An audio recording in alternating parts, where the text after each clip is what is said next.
Oops, I'm gonna go back to sharing screen.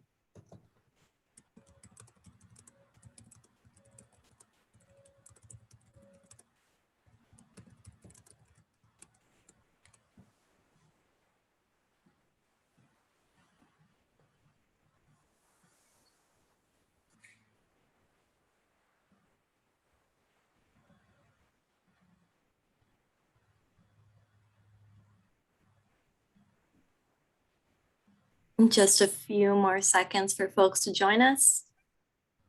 I applaud all the early birds.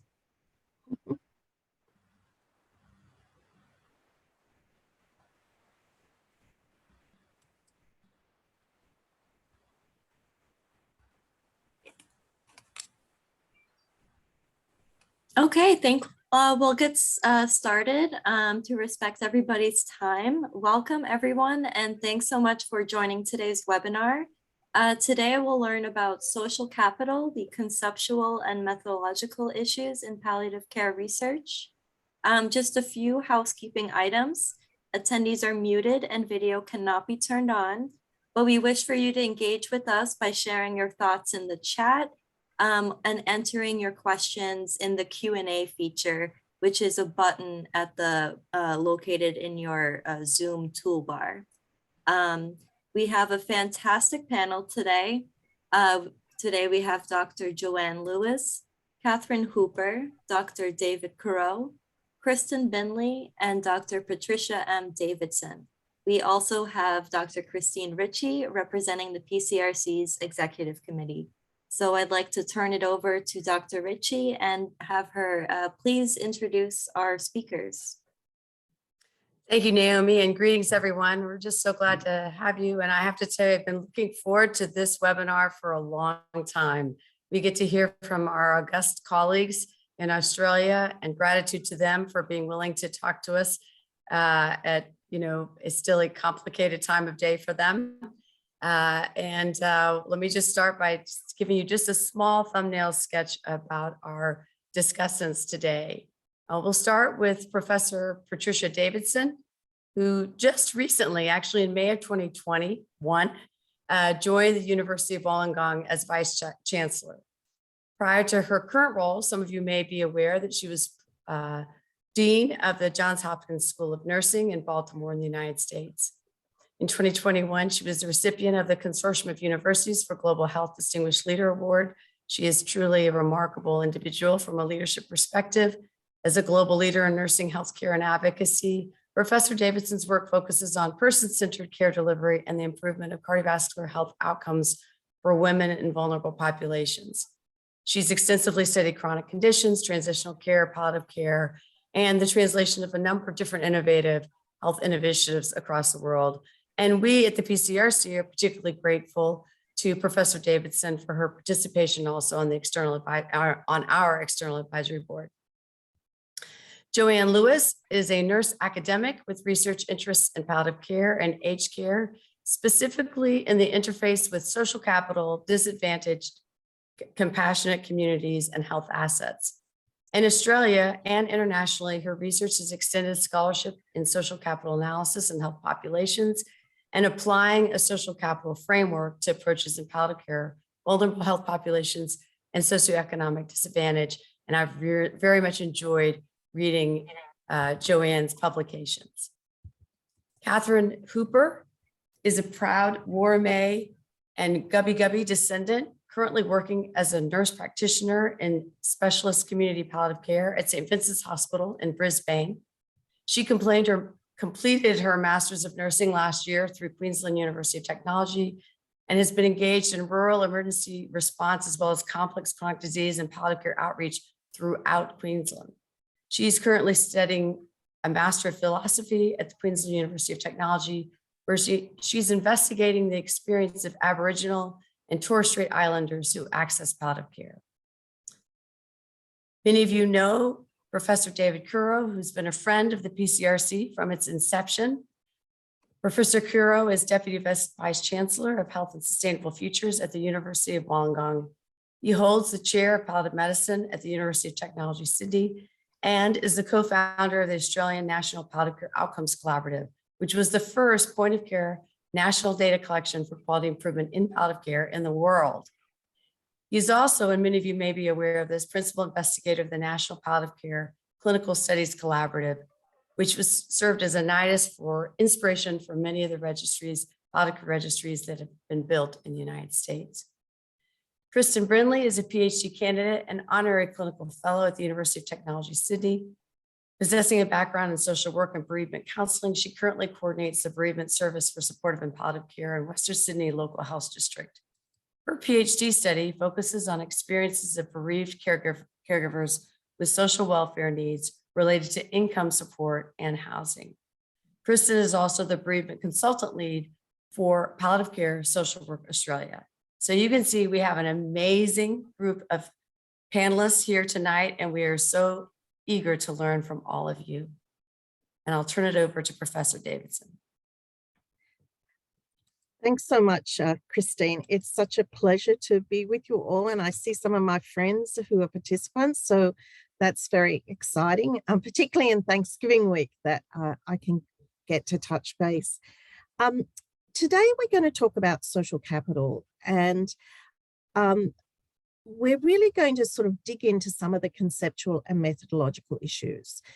Social capital is the network of relationships among people who live and work in a particular society that enable society to function effectively and also the individual to thrive. I think COVID has taught us so much about social capital. As Christine mentioned, I'm very proud to be an external advisory board member of PCRC and really like to thank the National Institutes for Nursing Research for fostering interdisciplinary palliative care research. So today, what we're going to do is go through a series of presentations, brief presentations from our esteemed panelists. And then I'm going to draw together some comments that will hopefully come through the chat and question and answers.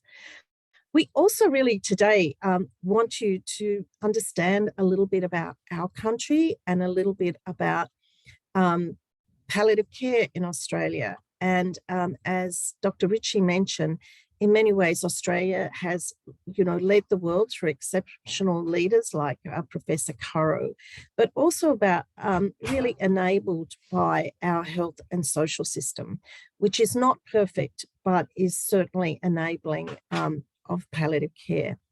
So with fear and trepidation, I'm going to try and share a video, which is an acknowledgement of country. This is traditional in Australia.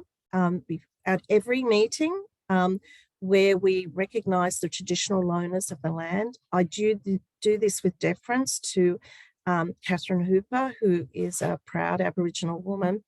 But I hope this will also give a bit of flavour and context to some of the presentations, and also the strong will, particularly in the palliative care community, to really address sort of decades, particularly of colonisation. So everyone, please cross their fingers while I share my screen and provide an acknowledgement of country. Just so everyone knows, this is from my university, the University of Wollongong, where David and I are based. So we recognise the Dharawal and Yadi Yadi people. So let's see, hope this works. To our First Nations people.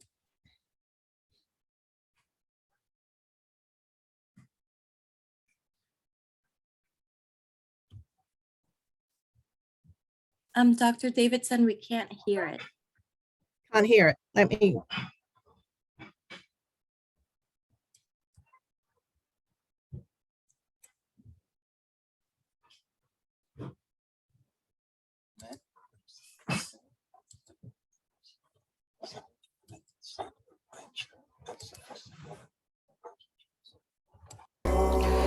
The University of Wollongong. Let's pay our respects to our First Nations people. Can you hear it now? Yes, we can. Thanks.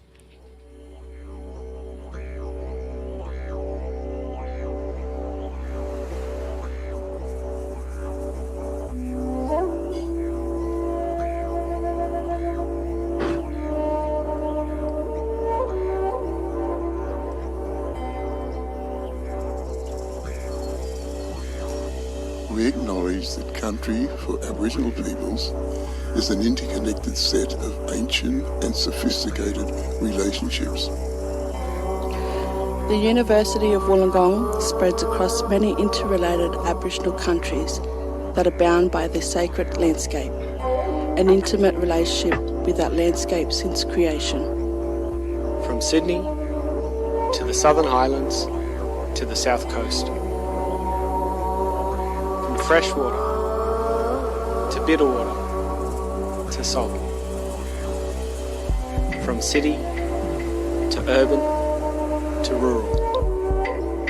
The University of Wollongong acknowledges the custodianship of the Aboriginal peoples of this place and space that has kept alive the relationships between all living things. The university acknowledges the devastating impact of colonisation on our campus's footprint. And commit ourselves to truth-telling, healing and education.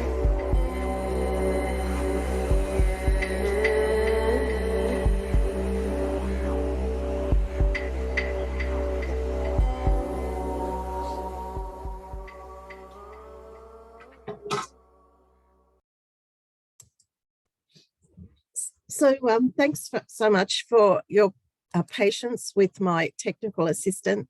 And we all know Dr. Ritchie is brilliant because she she was able to show me how to do that. But again, I just wanted to acknowledge country, and also I'd now like to welcome Professor David Currow, who's going to give us a bit of an overview of palliative care in Australia and the importance of discussing social capital. Thanks, David. Thanks so much, Trish, and good evening, everyone. It's really wonderful to be with you. I'm sorry I can't be there in person. It's been way too long since we managed to catch up.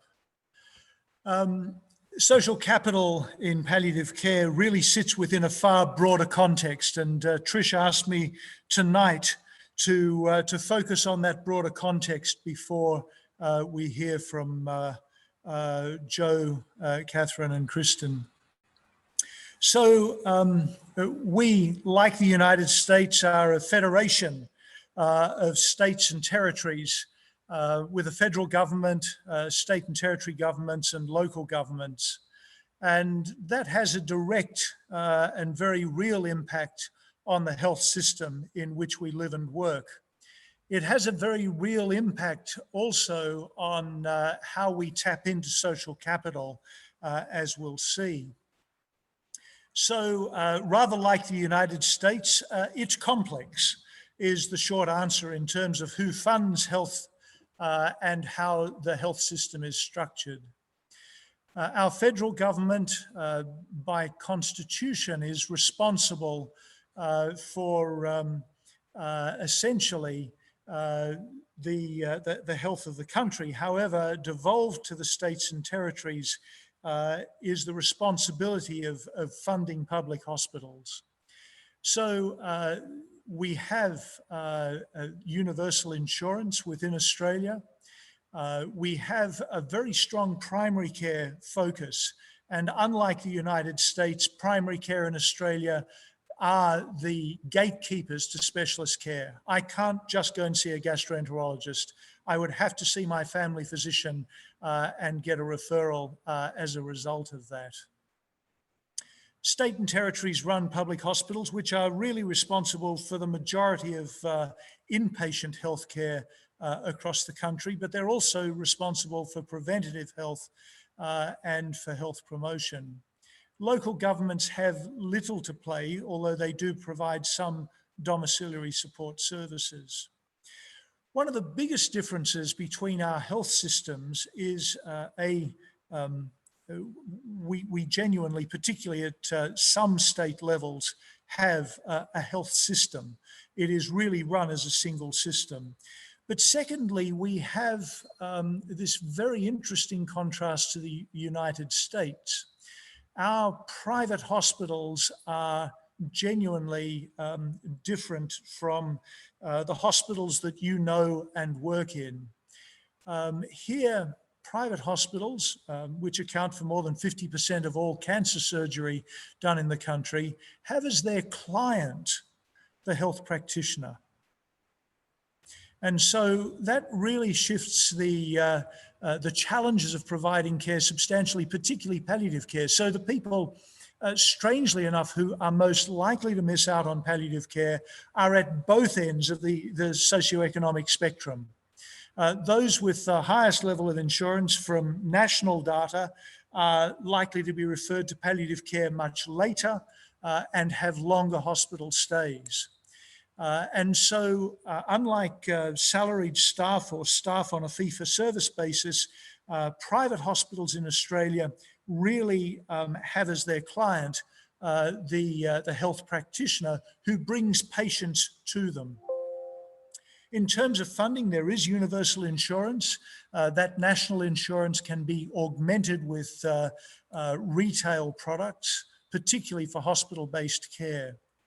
If you are a public patient in a public hospital, all of your care is free, no matter what it entails. That goes through to transplantation, to other expensive pursuits such as prolonged stays in intensive care. Private hospital inpatient care is funded by a combination of federal government funding, private retail insurance, and out-of-pocket expenses. And in the Organization of Economic Cooperation and Development, OECD countries, our out-of-pocket expenses, despite universal insurance, are 6th in the world. So really substantial out-of-pocket insurance costs continue to increase. But what does that deliver in terms of outcomes? This is looking at life expectancy in countries around the world. And you can see that Australia is about 1.5 years off the best performers in the world in Hong Kong, Japan, and Macau. By contrast, we have a very broad group of countries spread really across very great distances in differences, even in high-income countries. When we look at it through the eyes of a group such as the Economist Intelligence Unit, who really wanted to look at the quality of end-of-life care globally, they looked at 4 measures: the end-of-life healthcare environment, the availability, the cost, and the quality. They developed 24 indicators from an international advisory group with both quantitative indicators around health and around actual outcomes. The details of this slide are not important. What is important is that there's wide variation internationally for end-of-life care and the quality of that care. We've got overall scores on the left, and each of those 4 domains are spread across there. Again, I stress it is not the detail that's important.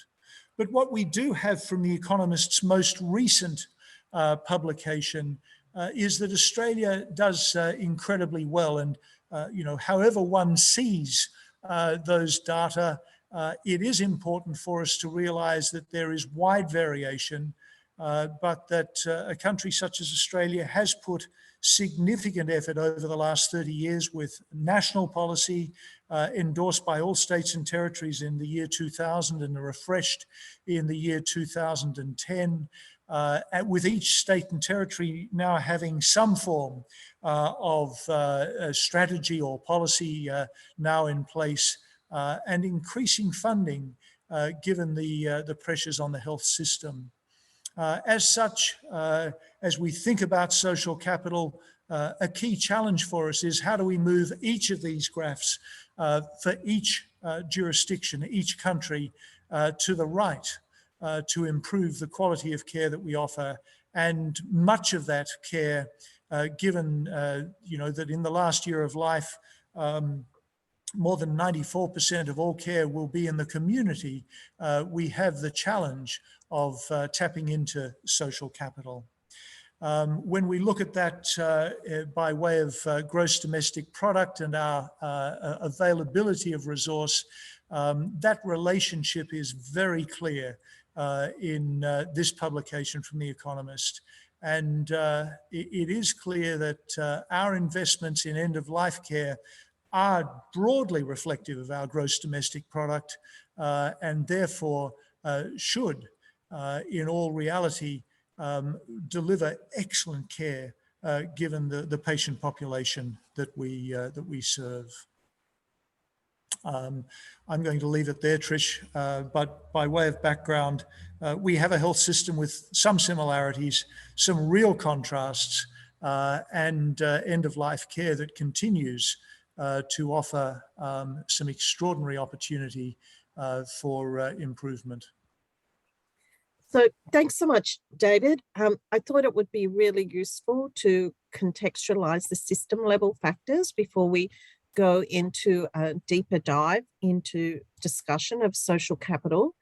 I just now want to hand over to Joanne Lewis, who's really done some really fundamental work in defining this construct and, more importantly, applying it in research to improve palliative care outcomes. So over to you, Jo.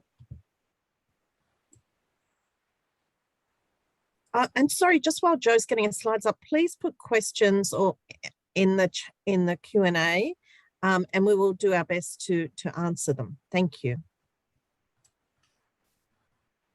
Thanks, Trish. So I began my my work in social capital stuck in the literature for many months. Social capital is a concept that's highly contested, mainly around queries about its cause and its function. So I won't explore that today, but we'll touch on that a little bit around some of the challenges in understanding social capital. I'm joining you today from Ngunnawal country, Canberra, the capital of Australia. This always was Ngunnawal country and always will be. So I acknowledge the traditional owners of Ngunnawal. So social capital, it's been defined many times. Pierre Bourdieu is considered to actually present the first sort of modern use of the term social capital. He considered essentially two distinct elements: the nature of social relationships themselves that give individuals access to resources, and secondly, to the amount and quality of those resources. And both of those are really important. Nan Lin describes it as a relational resources. She considers that individual and collective, held in and produced by social relations. And Borgonovi and Andro also highlight those, but also those norms of reciprocity and trust that are inherent in those social relations and social networks. My work began to actually explore the relationship between all those elements of social capital. So the structural and the cognitive, which is where a lot of the theorists sit. So those that are network theorists and those that believe in value of the cognitive and those that really understand that it's across both of those. So the structural elements of network and relationships, it's what people do. It's how we measure networks in that social network analysis, the network graph theory. It tells us where people are linked across groups and individual relations. And the cognitive tells us about the values and perceptions. It's about what people feel about their relationships. And that was really important when I was researching with colleagues around not only did we want to understand in a lower socioeconomic group what those connections were, but of what value they were to people. So to understand that people are connected to communities and families, but were those relationships valuable for them? Were they positive relationships or were they not? Social capital is broken down further into the micro, the meso, and the macro. Some of the theorists sit more in that community level of analysis, but it's these relationships or levels relative to society and capacities and limitations. And it's the limitations or the dark side of social capital that has certainly, as Trish mentioned, COVID-19 has renewed our interest in social capital, understanding what happens really where there's limited transfer of information, how information can be shared in social networks in a negative way, and how networks can come together in crisis and support people and buffer the effects of disadvantage. So in terms of those individual, it's some of those demands on carers that really are seen in that individual focus, and the strengths of those individual ties, certainly. In the meso or the community, really valuable resources in information transfers across those community level networks. And for the macro, it's that access to resources, the organisational resources that are really important. And I guess the further defining of functions of relationships and is within these bonded, bridged and linked networks. So the bonded social capital, those individual networks, those strong homogenous relations and networks that enable trust and reciprocity. So that tells us in terms of how that occurs in those groups is those close ties. It's that shared identity that we see. It's described as how people get by. In the bridge social capital, it's those weaker heterogeneous relations and networks. It doesn't mean they're weaker in terms of capacity. It just means the relationship is not as strong as those family relationships. It's those sources of information flow and social identity that are really important to well-being. It's good for getting on. It's good for enabling people to access to not just community resources, but health resources. And these are really important, and they need to be created often in groups of disadvantage, where maybe they've got really limited bridge social capital, but stronger bonded social capital. And it's not just ties to individuals, but groups. So it's how people connect with their neighbours, and whether those neighbours also sit across those bonded social capital networks, really strong homogenous relationships or weaker relationships, but how they all come together. And finally, that links social capital, that connections with government and civic organisations. It's the vertical ties that connect people with power and influence. And certainly when we looked at the social capital questionnaire, we asked people whether they knew a member of parliament and how that might shift them in terms of their access and their understanding. That civic engagement and that organisational trust. Was there trust of government? Was there trust of local government and federal government? Taking all of this, we tried to understand how this sort of equated to a palliative care focus. So looking at those micro, the meso and the macro networks, and how that also was in terms of what the structure or the networks were and how that made people feel. So understanding in palliative care, the quality and quantity of those patient carer networks was really important. How could we mobilise family? We often ask patients and families about their networks of support, but how might we mobilise those more? But really importantly, what about the subgroups that really are at risk of limited social capital, those negative relationships? And certainly in our study in disadvantage, people identified negative relationships with their close family members. And that really did impact on their ability to have a home death. They didn't want a home death because home was not safe.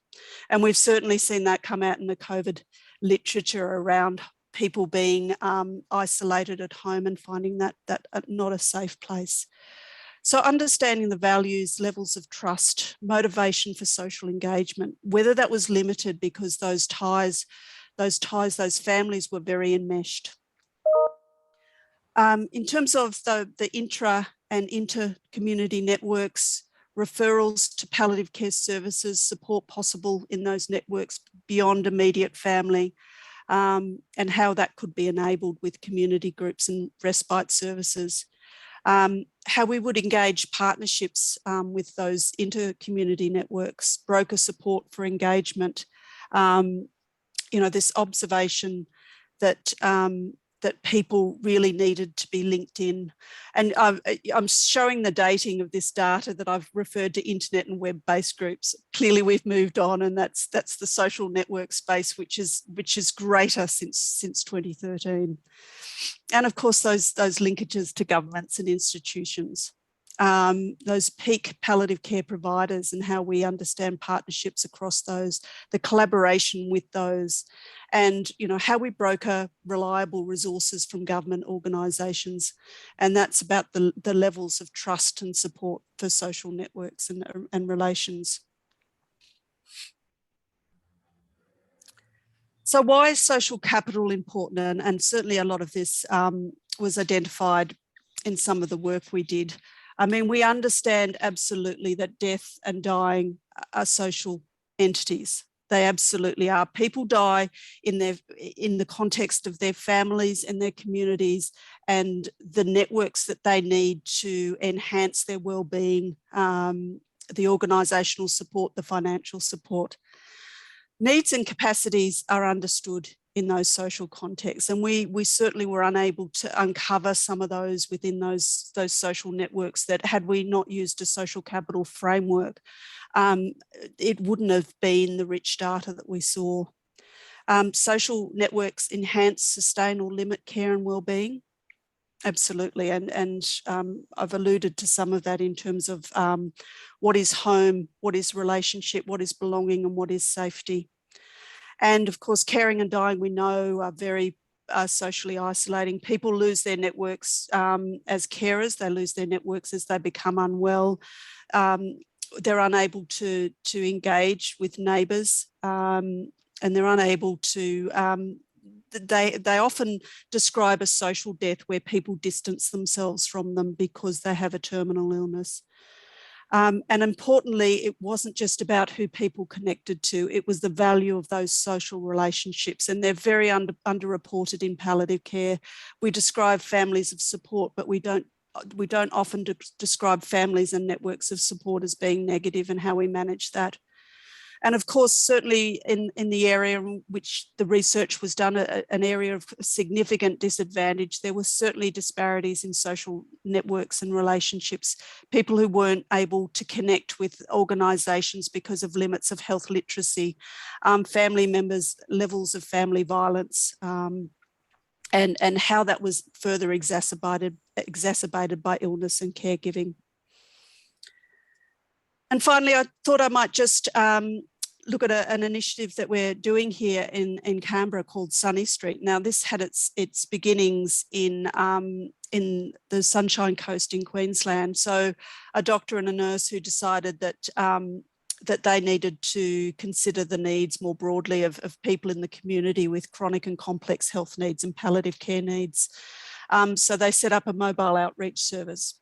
So we're beginning to set up some work to open this in the ACT. So it's managed by volunteers. It looks at screening and immunisation, management of chronic disease, wound care, and the social prescriptions space, which has really come out of some of the social capital work in understanding how we prescribe social services and supports for people, and how they are very important to people who are homeless or at risk of homelessness, who really do need those mental health plans and health promotion. And what we've discussed more recently is how we support homeless people in terms of grief and loss. And what's really enticing for me at many levels is how this work is where the beginnings of palliative care were, the care for people who were homeless and destitute. And I think it's it's really a nice piece to put in the Canberra space, certainly. So I think I'm over time. Some references there. So thank you. I'll hand back to Trish. Thanks so much, Jo, for giving us a really great overview of, conceptual and methodological issues and how identifying this construct can be of value in palliative care. Now I'd really like to hand over to Kathryn Hooper, who's going to really give us kind of an example of social capital in action. Over to you, Kathryn.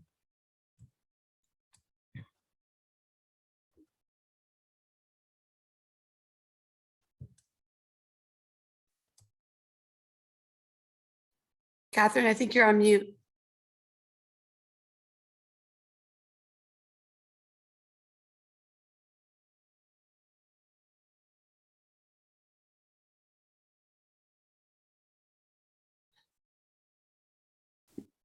Can you hear me now?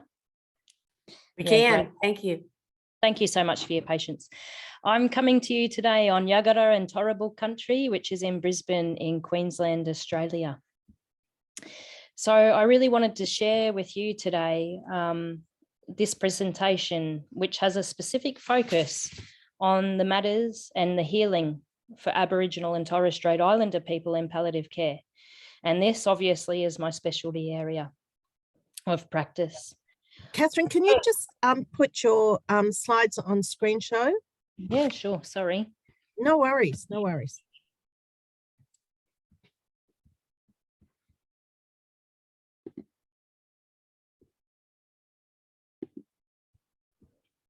Yeah, right down there at the bottom, you'll see something that looks like a little podium. Right to the right of the book. There you are. Yeah. Yes.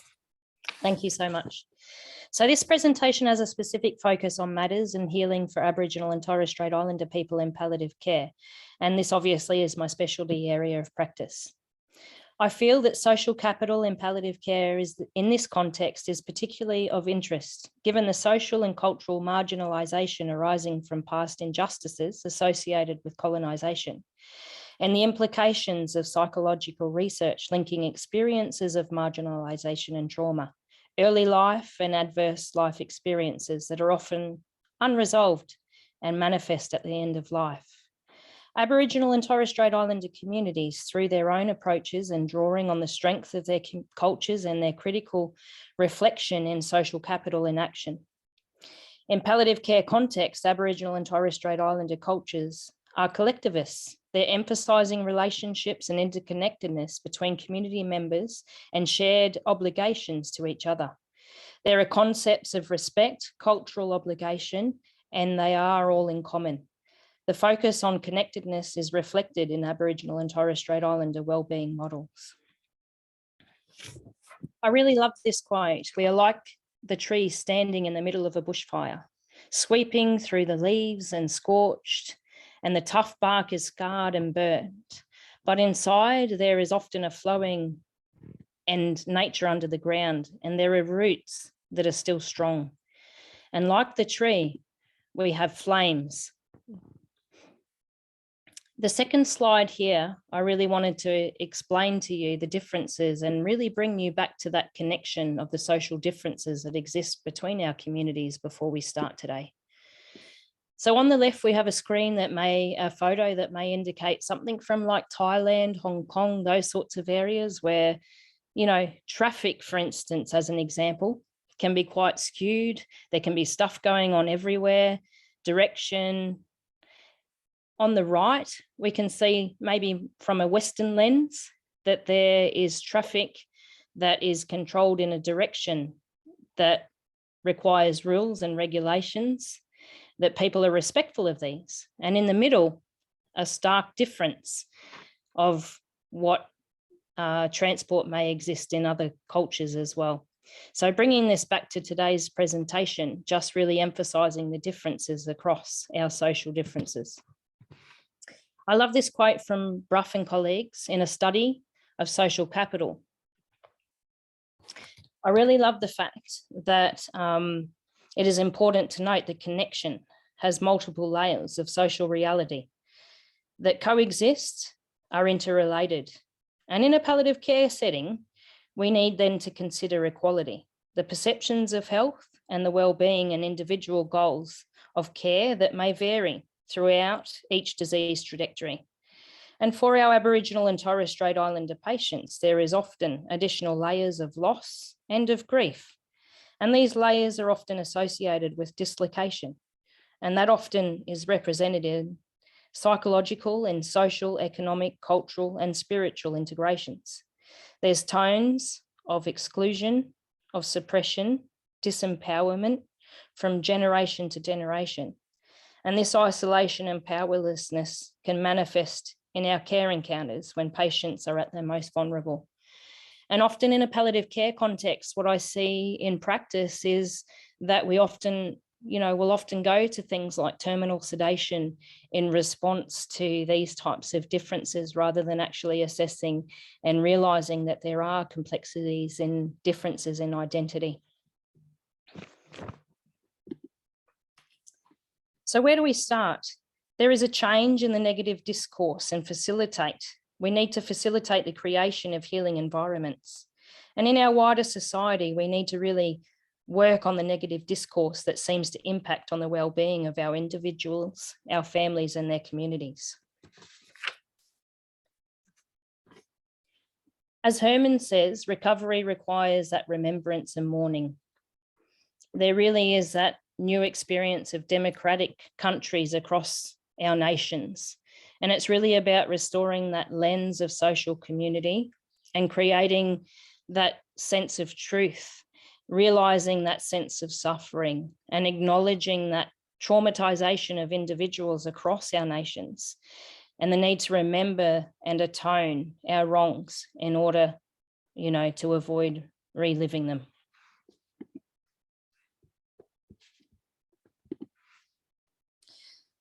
So I wanted to talk today about reconceptualizing for Aboriginal and Torres Strait Islander people themselves, recognising the illogical convictions that some people may hold. And in our palliative care models, we really need to realise the need for reclamation, for plans of care that really do retain what has not been lost in our cultures, in our well-being, in our senses of health. And we do this by deconstructing the narrative within each care encounter. We need to really listen and to acknowledge, and we really need to plan care for each individual and each of their stories. I really do find that in doing this, we are giving opportunity for that self-governance, for self-actualization and self-determination.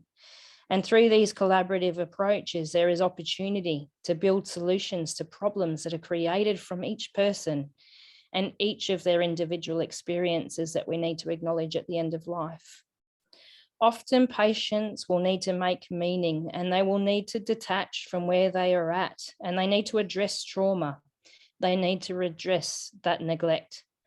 And at the end of life, we need to see that closure, and we need to rebuild relationships. We need to rebuild that trust. We need to regain confidence, and we really do need to have a sense of security. We need to really reconnect to love, to country, our traditions and our culture. But healing and recovery are really impossible, even with the best medicines and therapies throughout our world as we all come together today. Sorry, I'm getting emotional. And without this connection to ourselves and what this means to each of us.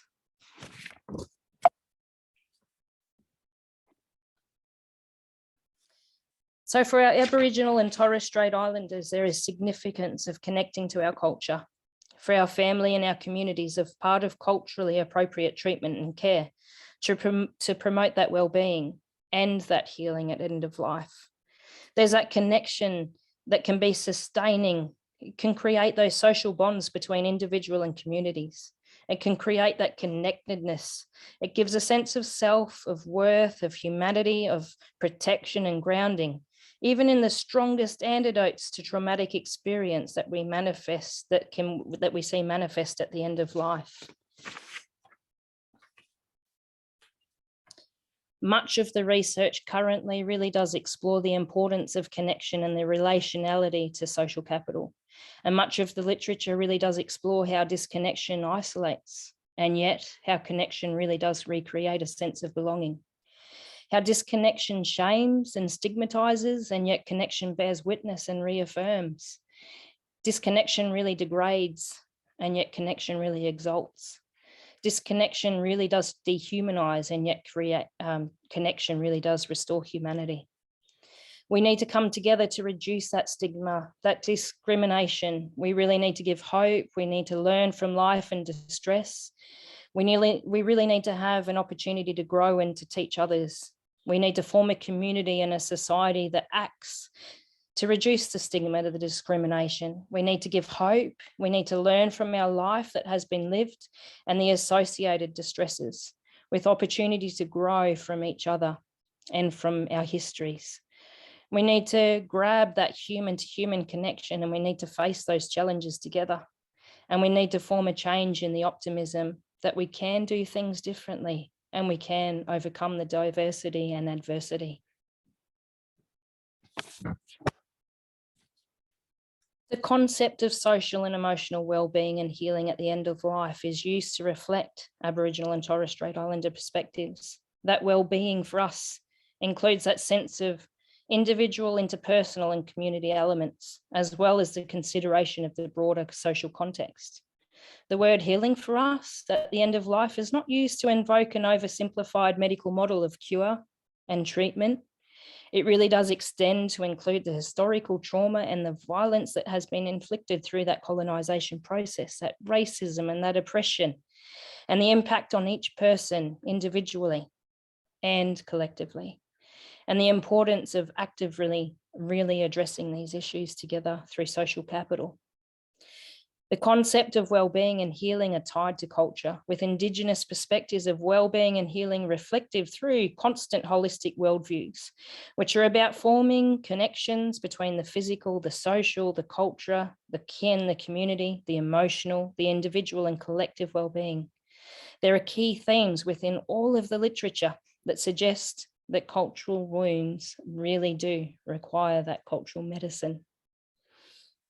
I wanted to share with you guys today to put into perspective some of the differences and the rituals and the ceremonies that occur at the end of life, and the meanings and the significance behind them, so that you can really relate to the meaning and the substance. And this is from the voices of mainstream patients, the voices of elders that I've had the blessing of caring for. And whilst there are no two Aboriginal and Torres Strait Islanders that are the same, hair, for instance, simply hair, can be seen as an extension of your soul. Our hair, the physical extension of our thoughts, allows for our direction along the path of life and into the dreaming. Some of the rituals that you're aware of, maybe in Aboriginal and Torres Strait Islander populations, are the cutting of hair.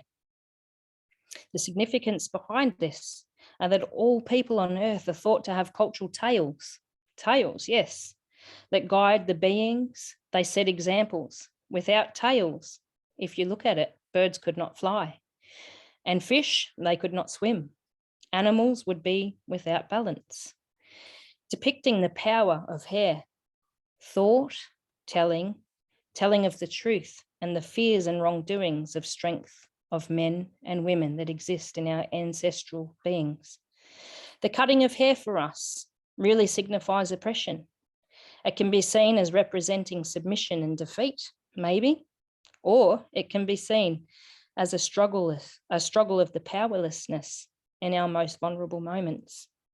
Growing it back potentially could represent growth. It can represent strength, and it can represent that resilience that we have. It can represent that burning release of our energy and that release of our wrongdoings, our thoughts and our fears. It then releases this to nature, which is then guided and directed to our dreaming and our ancestors. Our hair, it gives meaning, it gives messages, it tells a story, it gives strength, it gives balance. The way we comb our hair represents potentially the alignment of thought. If we braid our hair, does it give us the oneness of thought. If we tie our hair, does it secure our thoughts? And if we color our hair, does it give us conviction in our thoughts? Hair, for instance, in our cultural symbolism is of great significance. Hairstyles are important, for they do portray and announce participation in various significant ceremonies, events, feelings, moods. It displays our emotion, our health, and our well-being that's depicted in our suppleness. It's depicted through headpieces and styles. And it's something that we cut and we give to those that have passed away at the end of life. Hair is thought to contain much of our energy and a physical manifestation of our soul and spirit. Cutting our hair, burning it, placing it with those that have passed, and burying it has much symbolic meaning. It aligns our souls, it directs home. It directs us back to our ancestors. It directs us back to our country, our thoughts, our meaning, and our purpose. Other examples that you guys commonly may know are smoking ceremonies. And again, there is diverse. Sorry, Kathryn, just a couple of minutes. Sorry, we're just running short of time. Sure. So smoking ceremonies can indicate strength and mistakes. Walking through smoke can place one foot in front of the other. It can connect us to loved ones, our traditional goals. It can really connect us back to country. The scent that's attached to our skin and our clothing as we walk through it can actually reconnect us to country at the end of life. It can symbolize the past. It can symbolize cleansing. It can heal our soul. It can also prepare us and hold us to balance in country. It symbolizes future by cleansing any negativity and holding us to this world. And it allows our spirit to find its way back to dreaming and connectedness. The concept of social well-being and healing is so important. There is a sense of identity and connectedness from the evaluation of neuroscience in palliative care. And it really does demonstrate all of that emotion and memory. Research also explains traumatic memories, emotions, activities positively change the wiring and signals even in our brains and our perceptions to positive coping and strategies. Healing Foundation also talks about the weaving, playing didgeridoo, drumming, storytelling and ceremonies and dance, and the calming of cultural healing. Social capital perspectives and palliative care models require us to use appropriate use of the body to restore and regulate the brain's responses to social connectedness, sensory responses and implicit memories. It also helps us to give palliative care delivery strength-based perspectives and acknowledge the perspectives of country, of our resilience, and to build a strong individual and collective identity of self-esteem, resilience, and improved outcomes across the other detriments of health towards the end of life. And I've just got some references there. So having to cut that short, there's some beautiful articles there for you guys to further explore. Thanks for your patience. I'm very passionate and I do apologise for going over. No, Kathryn, we clearly need to, have another session. And that was really very useful and valuable information. And thanks so much for all you do. And you're a real leader in this space. Now, it's my great pleasure to provide another perspective of social capital in action. Kristin, unfortunately, we have a hard stop at the end of the hour, but we can follow up with the questions that are in the chat, particularly about measurement. So over to you, Kristin. Thanks so much, Patricia. So I will try to come in really quickly, finish this as quickly as I can and cut a little bit off at the end. So thank you for the opportunity to share with you some of the findings of my PhD research and how that connects with the themes of the presentation of the webinar this morning on social capital. Can you see that cartoon? Has that moved along the slide? Yep, great. So I thought I'd begin by sharing with you this particular Loonig cartoon, because I think it can be said that in Western culture and Western society, there's been a fairly pervasive emphasis on individual responsibility for health and well-being. We know, though, that in critical periods of the life course, such as caring, such as grieving, not all necessarily have the capacity to exercise their bootstraps effectively for a range of reasons. So what happens in these critical periods of the life course when other forces perpetuate disadvantage and complicate access to social capital, other forms of capital and personal resources? So it was reflection on those themes as a clinician and as a researcher, which in part motivated this study for me. Very quick background. So it's well known that caring and bereavement following the death of someone with a life-limiting illness are associated with varied forms of psychosocial complexity, that these may precipitate the need for forms of social welfare, such as government income support. And that in the evidence to date, there's been a neglect of the social determinants of caring, and in particular, the social determinants of bereavement, which includes attention to structural forces. So interactions with social policy, with public agencies, with government institutions. So really quickly, the aim of this work was to inform approaches that might improve the experiences of carers of people with life-limiting illness in Western Sydney, which is where I'm situated for practice. And as Jo has said, it's a region associated with a high level of recognised socioeconomic disadvantage, where these people encounter social welfare policy while caring, but then in their bereavement as well. It was an interpretive descriptive study. A scoping review was published in Social Science and Medicine in 2019. In-depth interviewing with 2 cohorts of workers and carers was the primary method of data collection.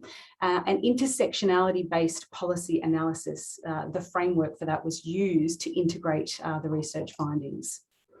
So it was evident from findings that structural or systemic inequities are present in this space, that the nature and administration of social policy shapes caring and bereavement. And I'm referring to policy that underpins in Australia payments such as our carers payment, our bereavement payment paid for up to 14 weeks, and our unemployment benefit, which is among the lowest in the OECD. So there were significant policy and process related burdens found here, incorrect and inconsistent advice, carers evidence gathering to try to prove life-limiting illnesses in order to be eligible for income support, very much transactional, virtualized processes, heavy push for carers to engage online or via phone, but also significant commentary around inter-organisational siloing and erosion of the networks or the linking capital, really that's in that domain, between the health and welfare sector with consequences for care. So these features generated system navigation, the work for carers of accessing and coordinating support, likened by a number of welfare workers in this study to hoop jumping, watching carers jump hoops for the system. These features, though, also contributed to structural burden, the stress of managing interactions with fragmented services. This contributed to precariousness for carers, and I'm proposing this definition of precariousness in light of these research findings: insecurity and uncertainty related to diminishing, difficult to access or disenfranchised resources. So in this study, there were examples of financial precariousness, examples of housing uncertainty, particularly around reduced private rental affordability and other rental affordability while awaiting or receiving income support. And I won't read the quotes just due to time. But also there are examples of employment-related precariousness. Cycles of assessment for job readiness perpetuated with carers in early bereavement for those transitioning to an unemployment benefit from a bereavement payment at around 14 weeks. So that quote there was an example from a carer who had a pre-existing history of depression and anxiety prior to caring for her husband. And she speaks of this very difficult interaction with a job provider in early bereavement when she's told, according to the policy, she has to find 20 jobs in a fortnight to apply for. She goes through this cycle of seeking exemptions from her GP in order to demonstrate her amplified mental health concerns in bereavement, and they were significant. But the burden and backwash from the system was also significant. There are also other examples of related psychosocial strain very much present in this space. Alongside structural concerns, it was found that social locations shaped capacity for systems navigation and precariousness. So the possession of forms of capital, social, cultural and economic capital, and whether this was dominant, whether it was validated and recognised in this landscape. The degree of enfranchisement or disenfranchisement of one's coping orientation played a role here. but also other intersecting social locations played a role here. And these are locations that are known to already be associated with other forms of social disadvantage and inequity. Really quickly, and I'll just skip over these, where an intersectional lens was particularly useful was in highlighting the way that exposure to inequity is differentiated, disadvantage is patterned for some carers. This particular framework is adapted from the work of Morgan, and there will be some work on this available down the track. I won't speak to it due to time, but really the point here is that it's not any single social location that requires attention here. It is the intersection of social locations, the way that that positions carers differently in relation to systemic inequities. This is what requires attention.